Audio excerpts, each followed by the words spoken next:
పూర్తి వివరాలకు చదవండి రేపటి అక్షర శిల్పం దినపత్రికలో.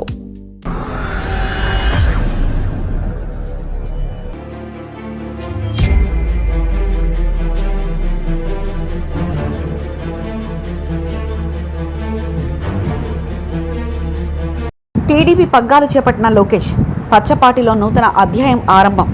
వారసత్వం నుంచి నాయకత్వం వైపు అడుగులు. జెన్జీ లక్ష్యంగా నూతన కార్యవర్గం రూపకల్పన. లోకేష్ ఆలోచనకు అనుగుణంగా 252 మంది టీం. చిన్నబాబు ఆ సవాళ్లు అధిగమిస్తారా? తెలుగుదేశం పార్టీ రాజకీయ ప్రస్థానంలో ఒక చారిత్రాత్మక ఘట్టం ఆవిష్కృతమైంది. పార్టీ జాతీయ వర్కింగ్ ప్రెసిడెంట్గా నారా లోకేష్ అధికారికంగా బాధ్యతలు స్వీకరించారు. మంగళగిరి నియోజకవర్గం నుంచి ఎమ్మెల్యేగా గెలుపొంది మంత్రిగా బాధ్యతలు నిర్వర్తిస్తున్న ఆయనకు ఇప్పుడు పార్టీ పరంగా అత్యున్నత హోదా లభించింది. చంద్రబాబు నాయుడు మార్గదర్శకత్వంలో లోకేష్ తనదైన ముద్ర వేసేందుకు సిద్ధమయ్యారు. కేవలం వారసుడిగా కాకుండా క్షేత్రస్థాయిలో పోరాడి సాధించుకున్న గుర్తింపుతో ఆయన పార్టీ పగ్గాలు చేపట్టడం కేడర్లో కొత్త ఉత్సాహాన్ని నింపుతుంది. 252 మందితో కూడిన నూతన కార్యవర్గ ప్రమాణ స్వీకారం చేయడంతో సైకిల్ పార్టీలో లోకేష్ శకం అధికారికంగా ప్రారంభమైంది. లోకేష్ రాజకీయ ప్రయాణం ఒక అగ్ని పరీక్షలా సాగింది. 2019 ఎన్నికల ఓటమి అనంతరం ఆయనపై అనేక విమర్శలు వచ్చాయి. వాటిని అన్నింటినీ తన పనితీరుతో తిప్పికొట్టడంతో ఆయన సఫలీకృతమయ్యారు. 5 ఏళ్ల పాటు పార్టీ కష్టకాలంలో ఉన్నప్పుడు కార్యకర్తలకు అండగా నిలిచారు. 1000 కిలోమీటర్ల మేర సాగిన యువగలం పాదయాత్ర లోకేష్ వ్యక్తిత్వాన్ని పూర్తిగా మార్చేసింది.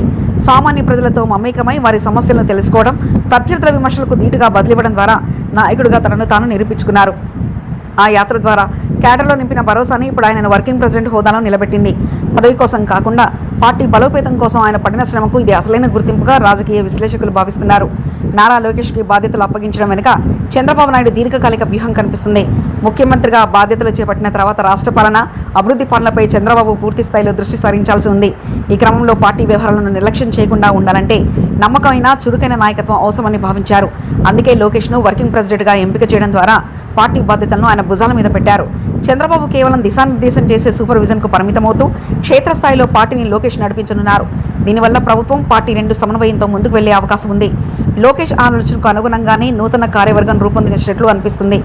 252 మందితో కూడిన ఈ బృందంతో సామాజిక సమీకరణాలు, ప్రాంతీయ సమతుల్యతకు పెద్దపీట వేశారు. సీనియర్ల అనుభవాన్ని గౌరవిస్తూనే యువరక్తాన్ని పార్టీలోకి ఆహ్వానించారు. ముఖ్యంగా జెన్జీ అంటే నేటితరం యువతను ఆకర్షించే విధంగా పార్టీ సోషల్ మీడియా విభాగం నుంచి గ్రౌండ్ లెవెల్ వరకు మార్పులు చేశారు. పార్టీని ఆధునిక పోకడలకు అనుగుణంగా తీర్చిదిద్దడం, సాంకేతికతను వాడుకుంటూ ప్రజల్లోకి వెళ్లడం లోకేష్ ప్రధాన లక్ష్యంగా ఉంది. ప్రభుత్వ పథకాలను ప్రజల్లోకి తీసుకెళ్లడంలో ఈ నూతన కార్యవర్గం ఒక వారధిగా పనిచేయాల్సి ఉంటుంది. గ్రామ స్థాయి నుంచి పార్టీని పటిష్టం చేయడంలో లోకేష్ టీం ఎంతవరకు సఫలమవుతుందనేది ఆసక్తికరంగా మారింది.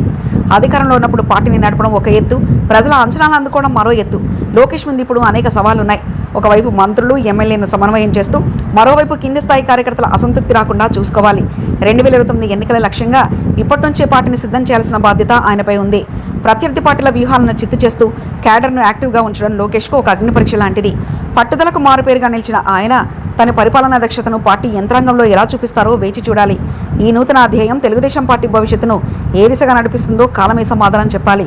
లోకేష్ నాయకత్వంలో టీడీపీ సరికొత్త పుంతలు తొక్కేందుకు సిద్ధమవుతున్న వేళ కార్యకర్తల్లో కనిపిస్తున్న ఉత్సాహం పార్టీకి కొత్త ఊపిరి పోస్తుంది.